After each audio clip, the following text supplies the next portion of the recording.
I'll never forget the winter of 1865. I was 17, living in a time when hidden treasure wasn't just a thing of the past. I was looked after by my pa, who was saddled up with a band of troublemakers that were living on the road as they went, always searching for the next big score. We were camped out on a desert ridge in Arizona. It was bitter cold, and we were heading to a nearby town to meet up with the rest of the gang in a couple of days. It was Bugsy, Pa, and me. Bugsy insisted that we set up an ambush on the trail to rob people passing through. The trail was empty, and we were waiting in the cold, with no fire, for many hours before it started turning dark. A dense fog began to form on the ground as the sun dipped behind the horizon. The fog continued to thicken, and Pa suggested that we head back to camp to get warm and eat.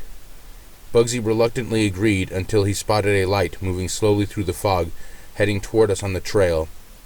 He hushed us, and we waited for the traveler to get closer.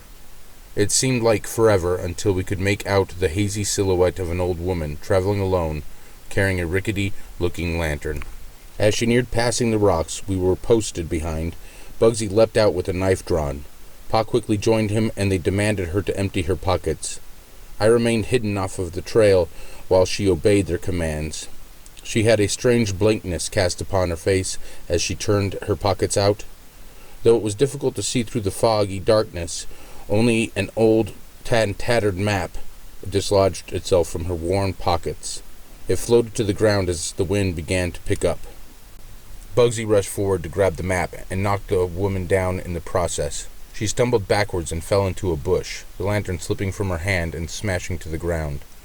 The area was dropped into darkness, and it was impossible for me to see through the dense fog. I heard shouting from Bugsy and Pa as they scrambled around in the dark. A moment later, a light flickered as Pa lit a match and caught the wick of a candle on fire. He covered it from the cold wind and cast it around towards Bugsy, who was holding the map. Then Pa directed the light to where the old lady had fallen. All I could see was the glint from the broken glass of the lantern. The old woman was gone. I left my hiding spot to aid in the search for the lady, but we soon gave up and focused our attention on the map. It seemed very old, and Pa said it looked authentic. Bugsy pointed out that the map showed an area nearby the trail we were on, and we decided to check it out. Once we gathered up a couple of lanterns and spades, we set out to the location of the treasure. The fog was still dense, and the wind piercing cold. We made our way off of the trail and into the unforgiving desert of Arizona. After a long while of traveling, and of Bugsy occasionally changing directions abruptly, we spotted the outline of an old, dead tree in the middle of nowhere. Bugsy hurried over to the tree with his lantern held high. Pa and Bugsy set down their lanterns as I began to dig. The ground was hard from the cold, and the spades made little progress. After many hours chipping away at the frozen soil and the piercing wind, we finally heard the hollow sound of wood. A flurry of excitement followed, and soon the trunk, filled with its unknown bounty, was dredged up out of the unyielding ground. We heaved the trunk over to a pile of dirt from the digging. It was unusually heavy, but difficult to tell if it was because of the contents. We heard a strange sound emanating from within the chest, something similar to a heartbeat. Bugsy quickly bent down and put his ear to the chest, and I could have sworn that I saw a strange eye peel open from the wood of the chest and look around before closing. I let out a startled gasp, and Pa gave me a sideways glance. I quickly pretended I was coughing and rubbed my eyes, hoping I wasn't going crazy. Bugsy pulled away, his eyes wide. "There's a sound coming from the chest," he said before he eagerly set to opening it. The lock securing the chest was rusted and worn. Bugsy popped it off easily with the jab of a spade. The lid opened slightly as the lock came off. The chill in the air around us deepened as a strange rasping sound escaped from the chest, and the air got sucked and drawn into the gap of the lid. We all took a startled step back as the chest seemed to expand as if taking a breath. Pa dropped his spade with a clatter while the chest expelled the breath it drew in moments before. We covered our noses due to the putrid mustiness of the air. The trunk quivered, and we watched in horror as the wood writhed and contorted, revealing a gaping maw of gnarled wooden teeth.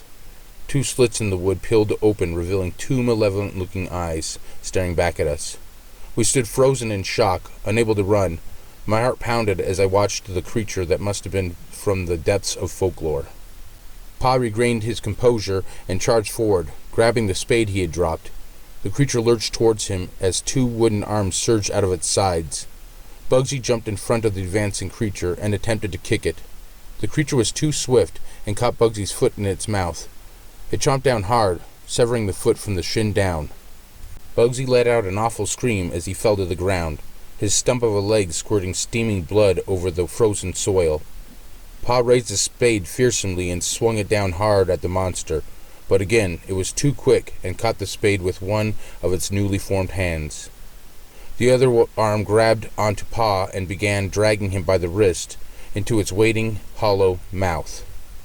I was frozen in fear, thinking that this couldn't be real. As the monster pulled Pa's arm into its mashing fangs, Pa turned toward me and yelled, "Run!" I snapped out of my fear-induced paralysis and immediately began running away from the shocking assailant.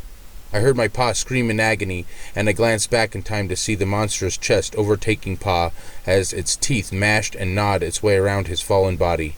Blood splattered and covered the ground. Tears filled my eyes as I continued to run.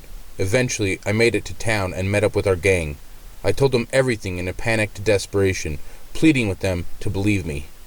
We set out right away, heading back to rescue Bugsy and Pa. I feared the worst. Images of the ferocious attack were playing in my mind. How could it have been real? I wondered to myself as we traveled. As we approached the location of the camp, I directed the gang to head off into the desert towards where we found the abomination. It was difficult to find in the now clear morning light. Everything looked different than the foggy night before. Finally, I spotted the large dead tree and we headed over. The ground around the area was strewn with splattered blood. There were no signs of Pa, Bugsy, or the monster that attacked us. The hole remained empty and we began searching the area. For many hours until the sun held high in the noon sky we searched, finding nothing that indicated if Pa and Bugsy survived or the whereabouts of the creature. Months later, I parted ways from the gang, my only ties to them being Pa, who was now gone. I settled nearby on a small ranch where I now raise cattle. Sometimes I'll sit out on the front porch during a cold winter night as the fog rolls in and wonder to myself, I wonder if that dreadful beast is still out there after being released, prowling around in the dark waiting for unsuspecting prey. The end.